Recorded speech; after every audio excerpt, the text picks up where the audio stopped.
तो जब राम जी को गाली देने लगी सखियां तो राम जी तो सीधे साधे चुप मार के सुन लेते, बट वो छुटके वाले हैं ना, वो बाती बाती पे खड़े हो जाते। छुटके वाले सरकार ने, लक्ष्मण जी ने उठा लिया धनुष और बाण, और बाण तान के ऊपर की ओर देखा, ठाकुर जी से कहा, ठाकुर जी मारूंगा ये मुटकी को। अरे क्यों मार देंगे, गारी दे रही है, बाप दादा बाबूजी किसी को नहीं छोड़ रही, कितना गरी आ रही है सरकार। अरे सखियां तुम्हें लज्जा आती है? सखियों ने कहा हमने ऐसा क्या कर दिया कि हमें लज्जा आनी चाहिए? अरे मेहमान को बुला के गरिया रही हो, ये कोई शोभनीय बात है? कोई अतिथि को बुला के भला गारी देता है? तब सखियों ने कहा पहले तो हम आपका डाउट क्लियर करें बैठ के, आपको जो गलत फहमी है पहले अब वो दूर कर दें। आपने क्या कहा, मेहमान, अतिथि? अरे हमने आपको बुलाया था क्या? लक्ष्मण जी ने कहा तो कहा बिना बुलाए आए हैं, हमारे भैया को बुलाया गया तभी तो आए आपके मिथिला में। सखियों ने कहा जरा अपने भाई साहब से पूछिए कौन सी चिट्ठी गई थी इनके पास इनके नाम की। राम जी से लक्ष्मण जी ने कहा भैया इज्जत वाली बात है, कह दो कि चिट्ठी आई थी। कौन सा गुरुजी बैठे हैं, सारी सरहद है, इतना छोटा मोटा झूठ तो चलता है हंसी मजाक में, कह दो न्योता आया था। अब सखियां राम जी से कहिए सरकार चिट्ठी न्योता आपके पास चिट्ठी गई थी? तो सखियों की ओर देखें राम जी तो कहे नहीं गई थी। तो लक्ष्मण जी ने कहा क्या कहा भैया क्या कहा? तो राम जी कहे नहीं गई थी। फिर सखी पूछे नहीं गई थी। लक्ष्मण जी पूछे नहीं गई थी। अरे साफ बताओ सरकार गई थी कि नहीं गई थी? राम जी ने कहा हम झूठ बोलते ही नहीं है, गई थी गुरु जी के पास, नहीं गई थी हमारे पास। लक्ष्मण जी ने कहा तुम्हारा मुकदमा कौन लड़ेगा जो अपने लिए ही गवाही नहीं दे पा रहा है, हम कितना लड़े इन लोगों से। तब सखियों ने क्या कहा, निव तो न पतियो न अपने से अइले, हमने आपको चिट्ठी पत्री नहीं भेजी थी कि आइए आइए सरकार पधारिए, बिना न्योता के आ गए हो तो गाली खाओ। तो लक्ष्मण जी ने कहा चलो मान लिया बिना न्योता के आ गए, पर ये तो थोड़ा देखो आपके तो जनक जी रो रहे थे धनुष नहीं टूटा नहीं टूटा, हमारे भैया ने धनुष तोड़ा है, उसका ही सम्मान कर लियो थोड़ा सा, और मत दो गारी ऐसी बड़ी बड़ी। तब तक सखियों ने कहा ले सखिए छोटके वाले की दूसरी गलत है, इनको लग रहा है इनके भैया ने धनुषवा तोड़ा। अरे तो भैया ने नहीं तोड़ा क्या? तो सखियों ने कहा अच्छा ठीक है, इतनी बड़ी मिथिला नगरी है, इतने सारे मेहमान हैं, सब धनुष यज्ञ में बैठे थे, एक भी गवाह लाके खड़ा कर दो जो ये कह दे हमने धनुष टूटते अपनी आंख से देखा है। अब देखा तो किसी ने नहीं था। लेत चढ़ावत खेचत गाढ़े काहू न लखा देखी सब ठाढ़े, देखा तो किसी ने नहीं था। हमने कल सुना था ना, सबकी आंखें बिल्कुल ऐसी हो गई प्रकाश से, किसी को कुछ दिख नहीं रहा था कब टूट गया। तो सखियों ने कहा बताओ एक भी गवाह है जो कहे हमने धनुष टूटते देखा? अब यहाँ पे भी लक्ष्मण जी फेल। तब लक्ष्मण जी ने तीसरी बात उठाई, चलो मान लिया किसी ने देखा नहीं, पर इससे क्या होता है, धनुष टूटा था और सामने भैया थे, इसका मतलब भैया ने ही धनुष तोड़ा है। तब तक सखियों ने कहा ये आपकी तीसरी गलतफहमी है, धनुष भी आपके भाई साहब ने नहीं तोड़ा है। अच्छा तो धनुष कैसे टूटा? तो राम सखियों ने कहा अपने बड़के भाई साहब से पूछिए धनुषवा तोड़ने से पहले ये देख कहाँ रहे थे, किसकी ओर देख रहे थे? हमारी किशोरी जी की ओर। सियहि बिलो की तकेउ धनु कैसे, पहले किशोरी जी को देखा फिर धनुष की ओर देखा। सखियों ने कहा पता है आपके भाई साहब भी अंदर ही अंदर एकदम घबरा गए थे, हे भगवान हमको गुरुजी ने भेज तो दिया, इतने बड़े बड़े राजा ना तोड़ पाए, हम काई तोड़ लेंगे, अब तो इज्जत वाली बात है। तो जब भयभीत हुए ना तो हमारी किशोरी जी की ओर देखा, उनसे निवेदन किया हे किशोरी हे शक्ति स्वरूपा आप ही कुछ कृपा करो, थोड़ा बहुत बल इधर ट्रांसफर करो कि धनुष तोड़ूं। तो हमारी किशोरी जी ने जो शक्ति दी तब आपके भैया से धनुष टूटा। लक्ष्मण जी ने राम जी से धीरे से कहा ये सही बात है कहा? राम जी ने कहा बात तो सही है, शक्ति तो वही है। लक्ष्मण जी ने कहा ले यहाँ पे भी हार गए। अच्छा चलो ठीक है, मान लिया तुम कहती हो, अगर हमारे भैया धनुष नहीं तोड़ते तो फिर आपकी किशोरी जी ने हमारे भैया को माला क्यों पहनाई? तब तक सखियों ने कहा अच्छा ठीक है, आपको लगता है आपके भैया को माला किशोरी जी ने पहना, इसका मतलब आपके भैया। अपने भाई साहब से पूछिए कि माला इन्होंने सर उठा के स्वीकार की थी कि सर झुका के? माला पहनते समय ये कैसे थे, सर ऊपर किए थे कि नीचे किए थे? तब तक लक्ष्मण जी ने कहा हम तो रोक ही रहे थे, मत करो मत करो, यही कर लिए थे, नहीं माना। तो सखियों ने कहा सरकार अगर जीते होते आपके भैया तो सर उठा के घूमते, ये किशोरी जी से हार चुके हैं इसीलिए सर झुका के खड़े थे। लक्ष्मण जी ने कहा सरकार तो हार सारी सरहद तू ही संभालो, हमारे बस की ना है, हम नहीं संभाल सकते। इतना अच्छा आनंद मिथिला का है कि आप क्या कहें। पुर नर नारी सुभग सुचि संता धर्मशील ज्ञानी गुणवंता।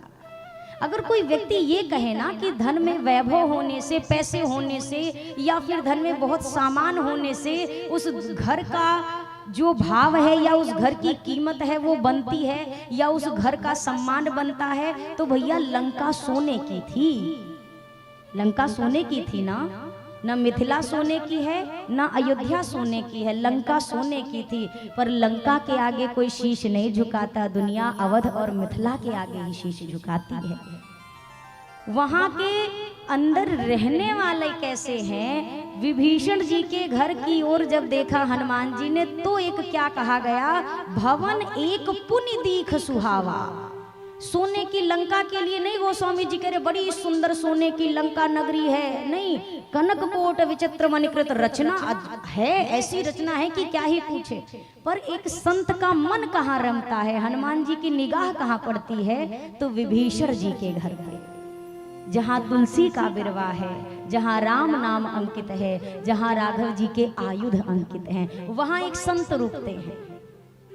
ये मिथिला में तो भक्ति भगवान दोनों हैं। और जरा उस मिथिला का आनंद सोचिए, एक ब्याह की तैयारी हो रही थी सीता जी के और राम जी के, और उतने में 3 का ब्याह और तय हो गया। अब 4 दुल्हा और 4 दुल्हन, क्या शोभा रही होगी। दशरथ जी तो सोच रहे मेरे प्राण ना निकल जाएं आनंद के मारे। सुमंत जी एक पुत्र वधू लेने आया था, 4 लेकर जाऊंगा, मैं कितना सौभाग्यशाली हूँ। आगे सखियों ने क्या कहा, सरकार जीवनार की बारी आ रही है। अब जनक जी महाराज ने 4 दुल्हा सरकार को अति आदर के सहित बुलाया है जीवनार के लिए। जीवनार समझ रहे हैं, कलेऊ करा रहा है। अब 4 दुल्हा पधार रहे। जरा आप, हम जितनी चौपाई यहाँ से गाएं आप उतनी चौपाई गाने का प्रयास करिए और दुल्हा सरकार की उस छवि को अपने दिल में बनाने की चेष्टा करिए। कैसे लग रहे रघुनाथ जी? श्याम शरीर सुभाए सुहावन, देखो सिया के पिया। श्याम शरीर सुभाए सुहावन, देखो सिया के पिया। श्याम शरीर सुभाए सुहावन, देखो सिया के पिया। श्याम शरीर सुभाए सुहावन, देखो सिया के पिया। शोभा कोटि मनोज लजावन, देखो सिया के पिया। शोभा कोटि मनोज लजावन, देखो सिया के पिया। जावक जुत पद कमाल सुहाए, पद कमाल सुहाए, देखो सिया के पिया। जावक जुत पद कमल सुहाए, पद कमल सुहाए, देखो सिया के पिया। ने मन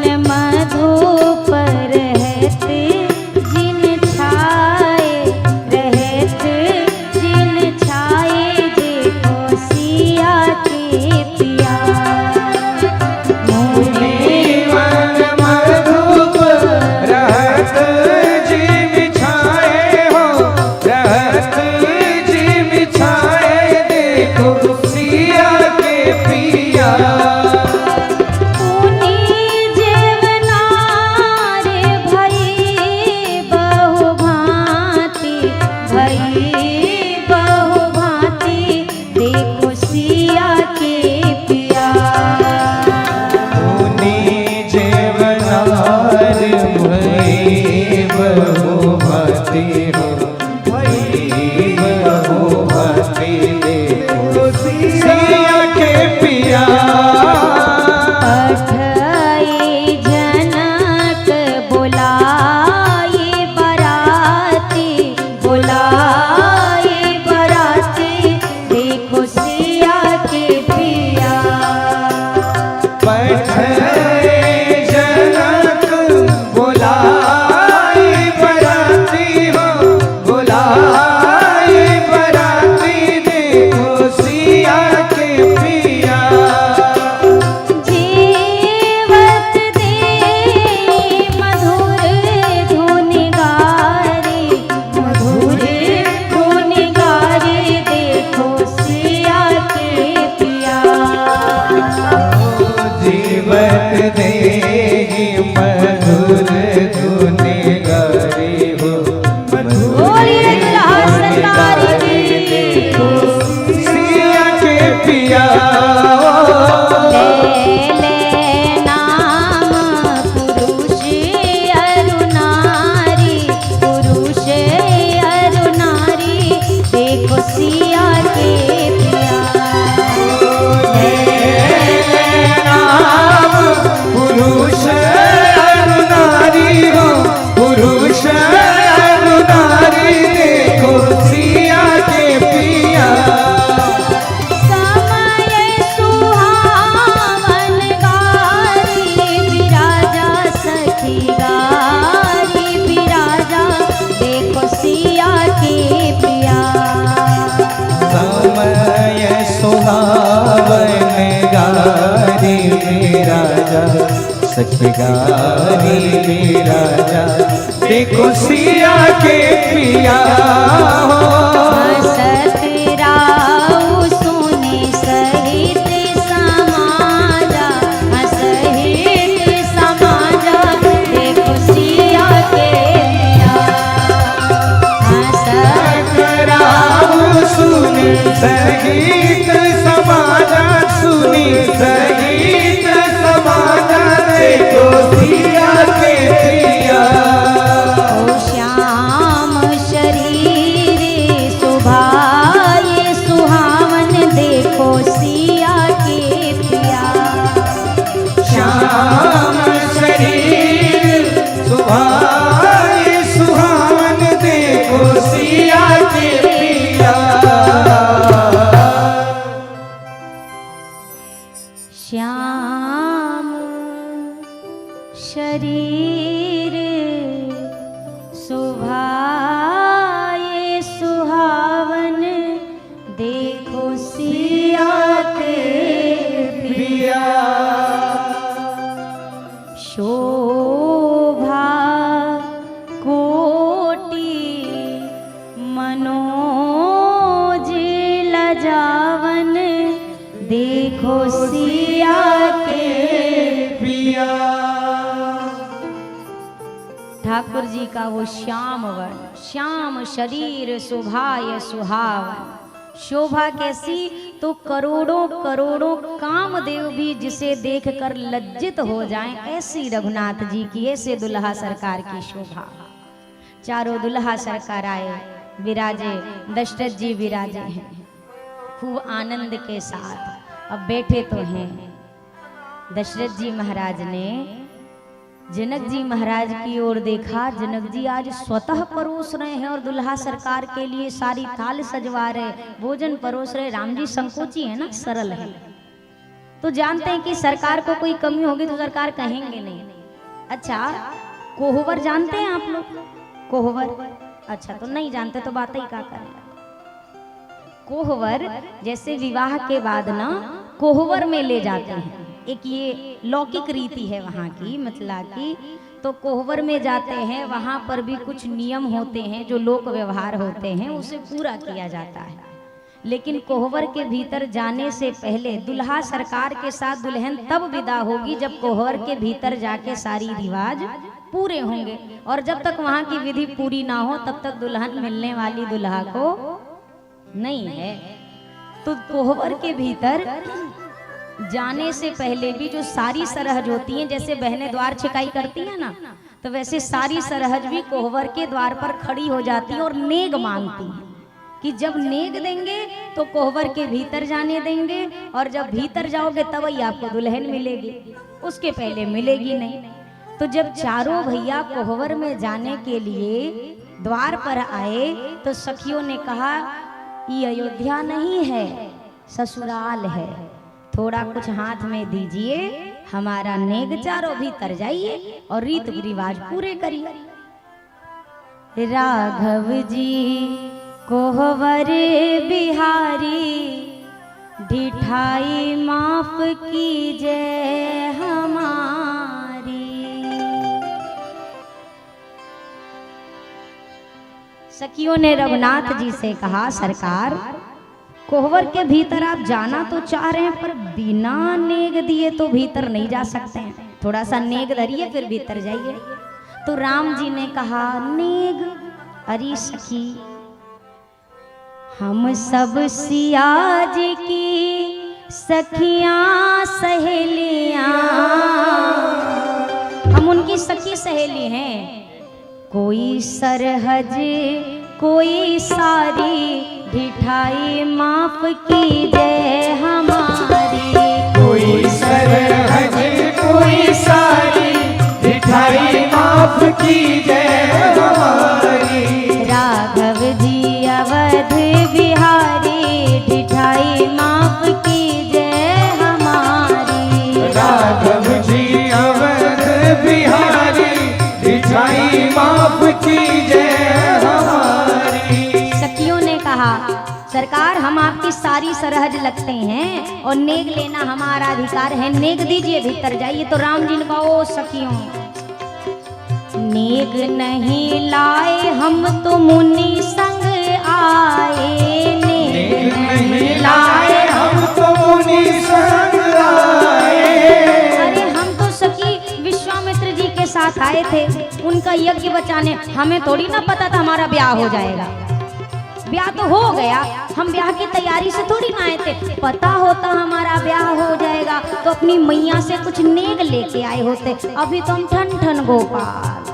नेग नहीं लाए हम तो मुनि संग आए, नेग नहीं लाए हम तो मुनि संग आए। बन के कमंडल धारी ढिठाई माफ कीजिए हमारे। बन के कमंडल धारी ढिठाई माफ कीजिए हमारी। राघव जी कोहबर बिहारी ढिठाई माफ कीजिए हमारी। राघव जी कोहबर बिहारी ढिठाई माफ कीजिए हमारी। सखियों ने कहा नहीं लाए, अरे तो कैसे काम बनेगा? अरे द्वार की छिकाई यहाँ नेग कछु लागे, द्वार की छिकाई यहाँ नेग कछु लागे। द्वार की छिकाई यहाँ नेग कछु लागे। द्वार की छिकाई यहाँ नेग कछु लागे। जल्दी से अजी जल्दी से दीजिए निकारी ढिठाई माफ कीजिए हमारी। जल्दी से कीजिए निकारी ढिठाई माफ कीजिए हमारी। राघव जी कोहबर बिहारी ढिठाई माफ कीजिए हमारी। राघव जी कोहबर बिहारी ढिठाई माफ कीजिए हमारी। राम जी ने कहा सखियों हम तो कछु नहीं लाए। तो सखियों ने भरत जी से कहा आप लाए हैं? बोला भैया ही ना लाए तो हम कैसे लाते, हम तो बाद में आए हैं, हमें तो और ना पता था कि हमारा ब्याह हो जाएगा। लक्ष्मण जी से पूछा, बोला जो काम भैया करते हैं वही हम करते हैं, वो नहीं लाए तो नहीं लाए, लाए होते तो ले आते। शत्रुघ्न सरकार से पूछा आप कुछ लाए? बोला जो तीन ने नहीं किया वो हम कैसे कर लें, हम भी नहीं लाए। तो सखियों ने कहा अब क्या करें, बिना नेक के भीतर नहीं जाओगे, भीतर नहीं जाओगे तो दुल्हन नहीं मिलेगी, अब क्या किया जाए? तो सखियों ने कहा देखो हम मिथिला वाले हैं, थोड़ा बड़ा दिल है हमारा, उधार दे दें आपको उधार। फिर जइयो अयोध्या, चुका दइयो फिर कभी आके। सखियों ने कहा तो राम जी को कहा हाँ हाँ हाँ ये बात ठीक है, उधार दे दो, हम अयोध्या जाते ही आपका उधार चुका देंगे पक्का। सखियों से राम जी ने तो हामी भर दी, तो सखियों ने कहा अरे उधार तो दे देंगे पर उधार लेने के लिए भी कुछ गारंटी तो रखो।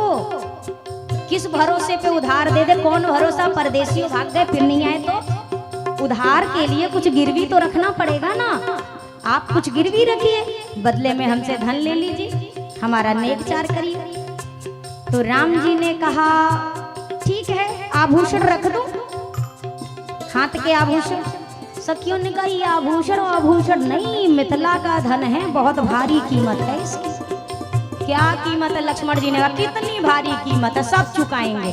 सखियों ने कहा बाद में बोलियो मत, अगर कह रहे हो सब चुकाएंगे तो चुकाना पड़ जाएगा फिर। लक्ष्मण जी ने कहा अरे तुम बोलो तो। सखियों ने कहा कर दे प्रबंध एक युक्ति आपकी जय, कर दे प्रबंध एक युक्ति आपकी जय। हम धन का प्रबंध कर देंगे पर आपको गिरवी रखना पड़ेगा। लक्ष्मण जी ने कहा तुम बोलो, हमें अयोध्या वासियों को हल्का समझ रही हो क्या? तो सखियों ने भी कहा तो सुनो क्या गिरवी चाहिए? रखो गिरवी, रखो गिरवी, रखो गिरवी बहिन महतारी, मिठाई माफ की जय हमारी। गिरवी बहन महतारी, मिठाई माफ की जय हमारी। राघव जी कोहवर बिहारी, मिठाई माफ की जय हमारी। राघव जी कोहबर बिहारी, मिठाई माफ की जय हमारी। सखियों ने लक्ष्मण जी की ओर देखा, बड़े ताव से कह रहे थे जो बोलोगी देर नहीं लगेगी, लाओ देओ अपनी बहन जी को भेजो हमारी मिथिला में। और सुना है 3 मैया हैं आपकी, हमारे यहाँ भेज दीजिए, हम सेवा में कमी नहीं करेंगी। ये गिरवी रखो तो धन मिलेगा। लक्ष्मण जी ने कहा ज्यादा नहीं बोल रही हो भैया, ऐसा ना हो कि ब्याह के बीच में इनकी अंत्येष्टि करने की नौबत आ जाए।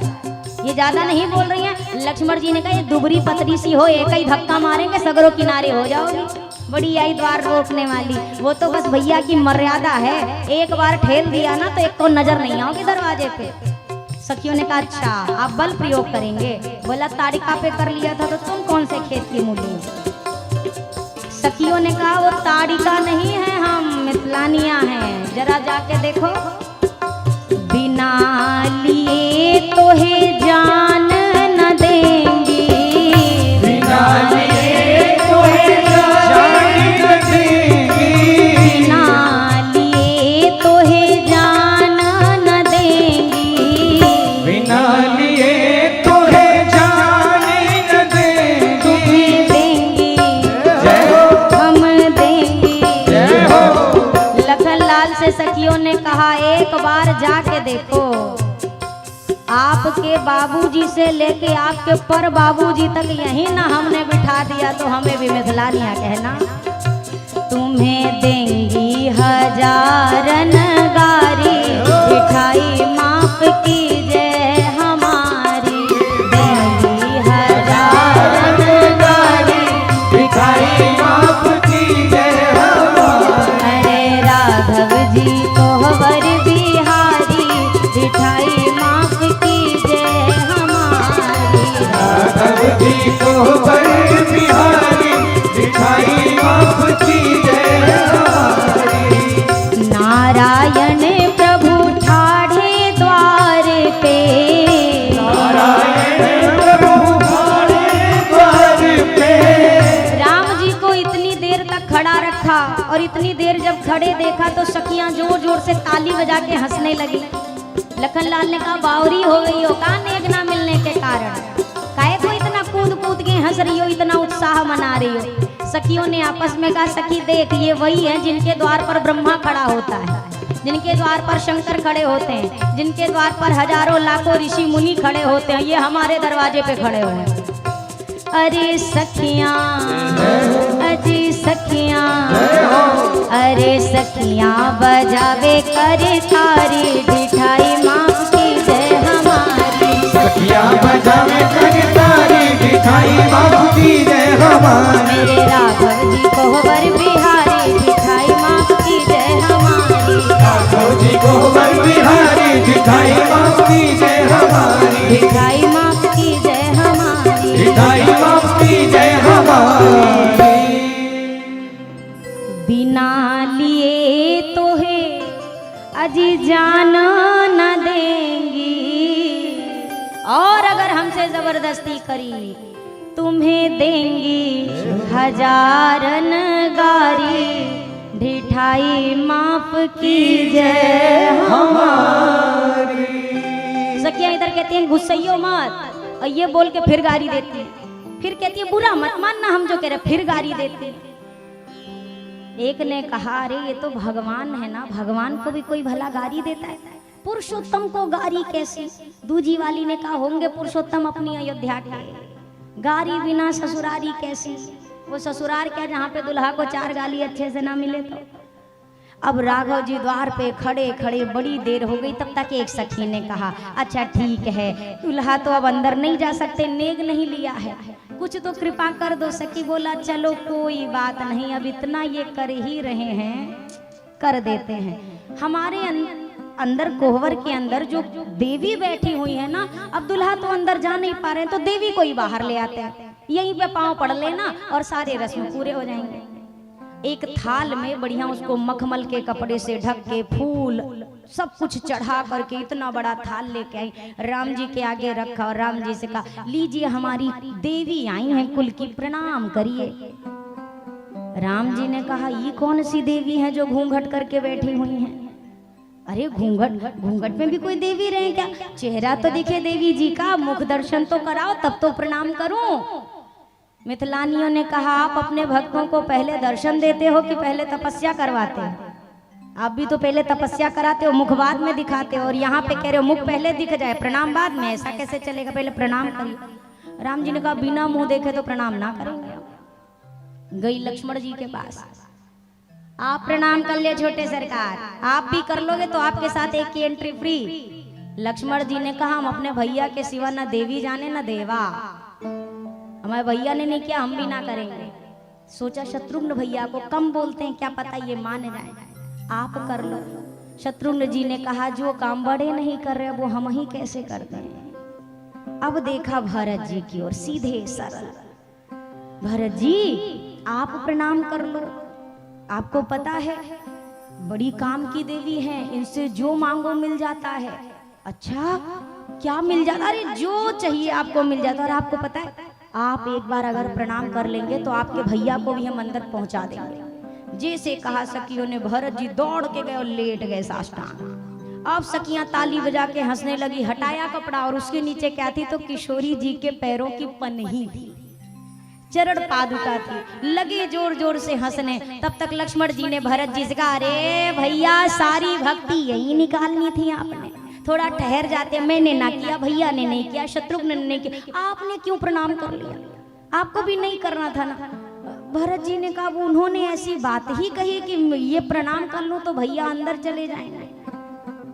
अंदर पहुंचे चारों भैया, चारों अंदर पहुंचे तो मिथिला का एक रिवाज है और बड़ा अच्छा रिवाज है कि दुल्हन जो होती है दुल्हन को घूंघट करके बिठाते हैं। ध्यान से सुनो, इधर दुल्हन को घूंघट करके बिठाते हैं और साथ में जो और सारी सरहज होती है ना 2-4 उनको बिठा दिया जाता है वैसे ही गेटअप में, वैसे ही घूंघट करके।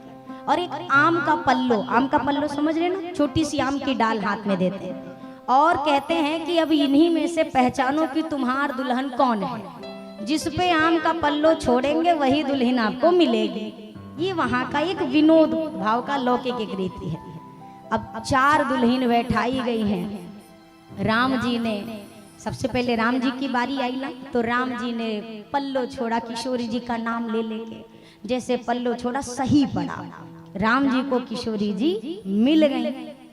उसके बाद भरत जी से कहा, भरत जी ने भी राम राम राम राम राम राम कह के पल्लो छोड़ा तो सही छोड़ा, मांडवी जी पे पड़ी, मांडवी जी भरत जी को मिल गई।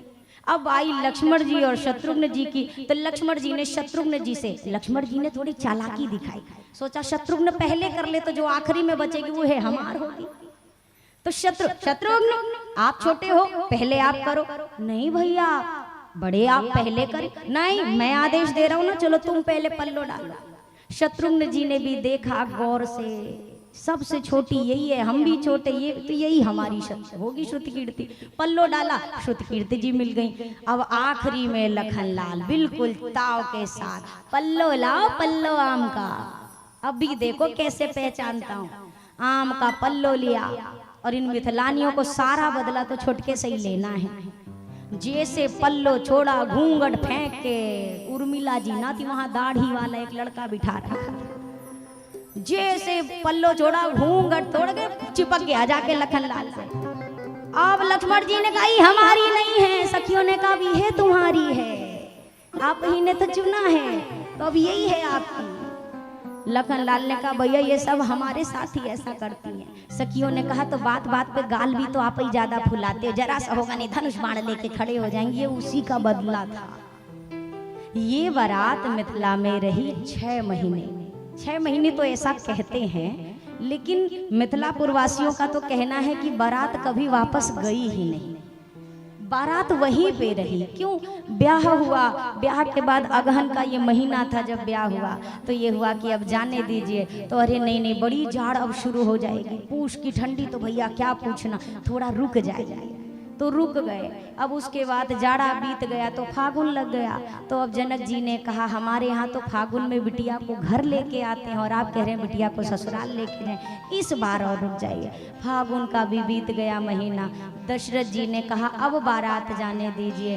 तो दशरथ जी से कहा हमने सुना है हमारे चारों दुल्हा का जन्मदिन इसी महीने में चैत में ही आता है। बोला हाँ आता तो। अरे सरकार हमेशा तो अयोध्या में मनाते, एक बार मिथिला में मना लो। चैत भी बीत गया। तब दशरथ जी ने कहा अब जाने दीजिए, वैशाख लग चुका है। जनक जी ने कहा ठीक है, आप जाना चाहते हैं तो चले जाइए, पर आपकी जानकारी के लिए बता दूं वैशाख में हमारी लाली किशोरी का जन्मदिन पड़ता है। दशरथ जी ने सोचा अब नहीं रुके तो यही कहेंगे लल्ला के में रुक गए, हमारी लाली के में न। ठीक है मना के जाएंगे। अब वैशाख भी बीत गया, जेठ भी महीना आ गया, अब जाने दीजिए। अरे इतनी भयानक तपती गर्मी में आप जाएंगे? ना ना ना ना, थोड़ा सा और अब मौसम शांत होने दीजिए, धूप कम हो तब। अरे देखते देखते चातुर्मास शुरू होने वाला है। दशरथ जी ने सोचा अगर अब नहीं निकले तो ये विदाई फिर 1 साल के लिए पोस्टपोन्ड होगी। फिर कहेंगे जाड़ा है, फिर कहेंगे चैत आ गया, फिर कहेंगे जन्मदिन आ गया। अब नहीं। दशरथ जी ने अपने लोगों से कहा बताओ मत, बस तैयारी बनाओ और सीधा प्रस्थान करो। ये रोकने का कारण समझ रहे हैं क्या है? ये प्रेम है। जहां पर प्रेम होता है ना, वहां पर व्यक्ति को ऐसा अपने ऊपर भार नहीं लगता। जब आपका कोई ऐसा व्यक्ति आपके यहाँ है जिससे आपको प्रेम हो, उसके जाने पे आपको बड़ा कष्ट होगा। बिछुरत एक प्राण हरिले ही, मिलत एक दुख दारुण देहि।